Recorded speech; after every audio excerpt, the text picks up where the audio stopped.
வணக்கங்க. இது அங்காளம்மன் சத்யா வீடியோ. இன்றைக்கி நான் என்னோடய கணவரோட வெளியே போயிட்டு வரும்போது பார்த்தேன், பெட்ரோல் பங்க்கில் எப்போவுமே இருக்கிற கூட்டத்தை விட 5-6 மடங்கு அதிகமாக இருக்குதுங்க. எதுக்காக அப்படி நிற்கிறாங்கன்னு தெரில. பெட்ரோல் கிடைக்காது நிற்கிறாங்களா, இல்லை முன்னெச்சரிக்கையாக வாங்கி வைக்கணும்னு நிற்கிறாங்களா என்னன்னு தெரிலங்க.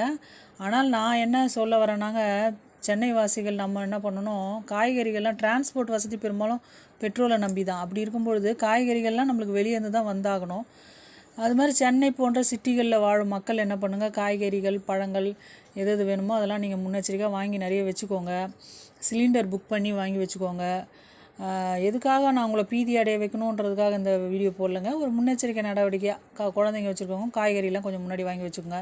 இப்போ கிராமப்புற மக்கள்லாம் ஒன்றும் பிரச்சனை இல்லைங்க. அவங்க இருக்கிற 4 கல்லை மூட்டி அடுப்பு எரிய வச்சு கூட இருக்கிற காய்கறி கீரையை வச்சு அவங்க சமைச்சு சாப்பிட்டுப்பாங்க. நம்மளுக்கு டிரான்ஸ்போர்ட் வசதி இருந்தால் தான் நம்மளுக்கு எந்த பொருளும் கைக்கு சேரும். அதனால் சென்னை போன்ற பெருநகரங்களில் வாழ்கிற மக்கள் முன்னெச்சரிக்கையாக கொஞ்சம் இருந்துக்கோங்க அப்படின்றது தான், அவேர்னஸ்க்காக தான் சொல்கிறேன். நான் உங்களை பயமுறுத்தணுன்ற எண்ணம் இல்லைங்க. நன்றி, வணக்கம்.